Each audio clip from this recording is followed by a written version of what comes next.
Hello everybody and welcome to this guide and tutorial for the golden shot. Difficulty level is hard and we will be playing hole number 4 of the Milano, which is in my opinion a very good chance for you to get some berserkers. And if you are in no need of berserkers, you have a chance to upgrade some clubs. Before we have a closer look at all the content here in the video, make sure to hit the thumbs up button, also subscribe to the channel and turn on the notifications. For those of you that are looking to improve your game, join our community with premium guides that you can find on patreon.com/golfclashtommy. You can get to the platform by scanning the QR code here on the screen or use the link that is in the description down below. There you find premium guides for Checkpoint Challenge, Tour Play, and for tournament play. So check it out and get yourself a package.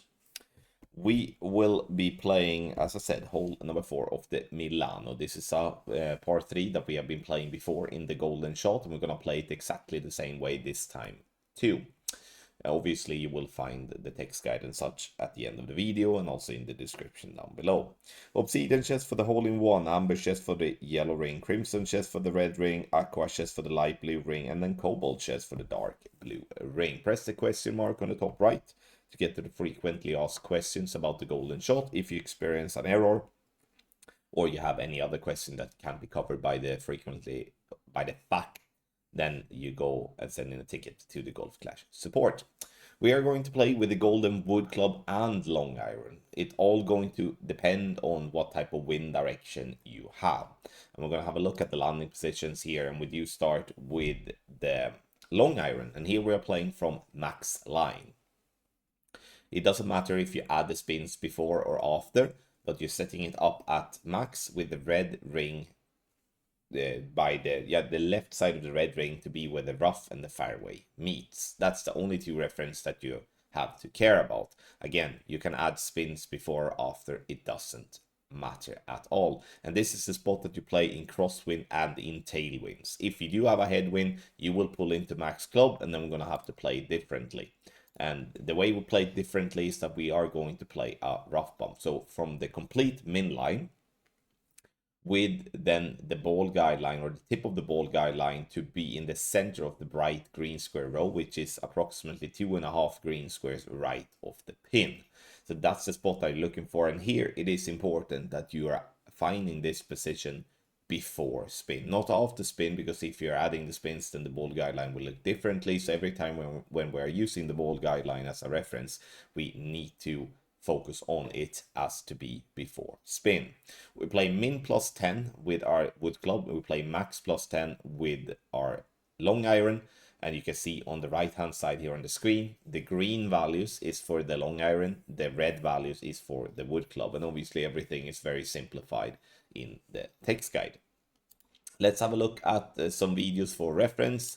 And we are going to have a look at 2 videos with the bounce up and 2 videos with the rough bump. So we're setting our target at max and red ring by the rough/fairway line. And then we're applying the spins. 7.6 miles per hour is going to be 4.6 rings. And as always in the golden shot, I always pull over the bullseye. It doesn't really matter what ring you are pulling from, just that you do pull over the bullseye. Setting 3.8 backspin, we will then center the ball and hit perfect. And even if you would be missing the hole-in-one here, the backspin is designed to get you to stop as close to the pin possible. So you can at least get yourself the red ring as worst, if obviously doing everything correct. Have in mind that having wonky pull angles, having overpower on the power or curl accidentally on, that will of course have an impact on the result in the end. Let's have a look at video number 2. Here we do have another bounce up with slightly different wind direction. Again, red ring by where the rough meets the fairway. Then we are applying the spins.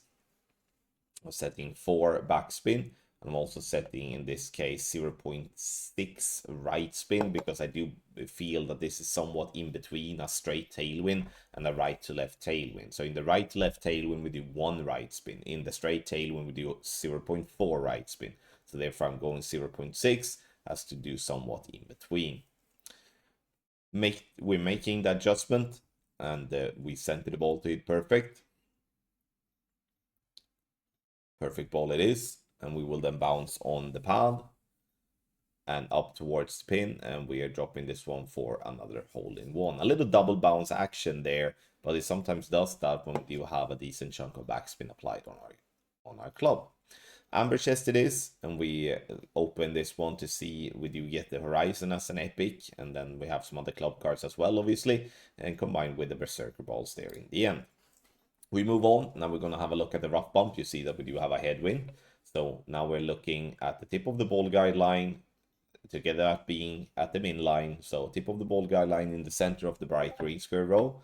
And once we have found that spot, we're going to apply spins. Here we are going to play max left spin in all wind directions besides the left to right crosswind and headwind. And when we do have an angled headwind like this, we do 2.8 backspin. We're making the adjustment. It's not going to be much to adjust, but still something to adjust. And I would say if we're comparing the rough bump and the bounce up, which direction will be the best chance for good success? I would personally say the rough bump. And the reason I say the rough bump is because it obviously removes the impact from the second bounce. Not completely, but most of it, because you're not having much airtime once it hits the rough. Another hole-in-one, and we do have the Young List as an epic, and then we do have the Houdini and some Berserker balls there in the end. Now we do have a slight headwind, and you can see here that I'm choosing to go for the rough bump just because of it being a minor headwind component. It's obviously a call that you're gonna have to make kind of on the fly, that okay, what route do you want to go if this situation occurs. I'm not against playing on the playing the bounce up in this wind direction at all. It's just that I do feel like as soon as I get some headwind, I want to play the route that I feel is going to give me the best chance to get close. And, you know, obviously we want to have a hole-in-one, but it's not something we can guarantee. And then the rough bump is the choice for me. Clips the rough, rolls down, and dropping nicely on the left-hand side, but it's dropping nicely for an hole-in-one. Let's see what we do get in the chest here, and then we will summarize with the text guide. And you may be wondering, why do I get the Crimson chest when I got a hole-in-one? It's because you always get the chest that is the best chest available when you get an hole-in-one. So if you do get the Obsidian chest, you do get an hole-in-one, you get the Obsidian chest. Let's say you get another hole-in-one directly after, then you get the Amber chest and so forth. So that's how it works. You unfortunately don't get multiply Obsidian chest, which would have been great if they did, to be honest.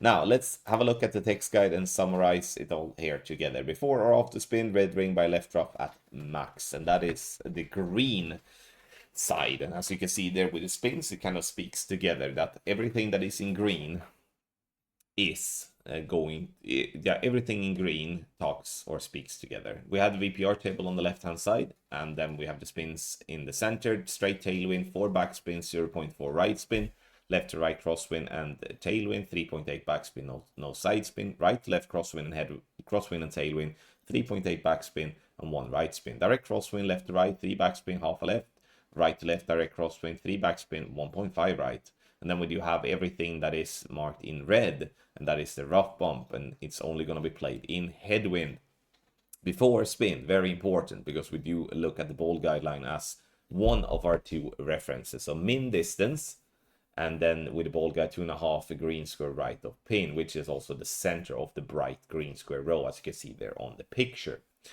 And then we do have the spins here. We do have the left to right crosswind and headwind, 2.8 backspin, 1.9 left spin, right to left crosswind and headwind, 2.8 backspin, max left spin, and direct headwind, 2.5 backspin, max left spin. You see a QR code here on the text guide. You can scan that one, get to our Patreon page, and sign up for any of our premium guides. You can find more free content always available at golfclashtommy.com. So make sure to have a look at that one at least. Text guide can be found on golfclashtommy.com as well, combined with via the link that is in the description down below.